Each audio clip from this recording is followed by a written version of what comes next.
Mungu akikuchagua, hakuna neno linaloweza kubadilisha uchaguzi wa Mungu kwenye maisha yako. Hakuna sifa yoyote, iwe sifa njema au iwe sifa mbaya, haiwezi kubadilisha kile ambacho Mungu amekiamua kwenye maisha yako. Hakuna.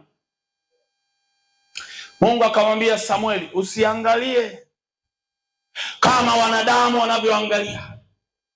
Kwa hiyo Samueli akaongea na Yesu, akamwambia kwamba Mungu amenituma kwamba kwenye nyumba yako kuna mtu ambaye Mungu amemchagua. Kuna mtu kwenye nyumba yako ambaye Mungu amemkusudia apate kumuinua, apate kumpaka mafuta, apate kumfanya kuwa Masihi, apate kumfanya kuwa mfalme. Kuna mtu amechaguliwa.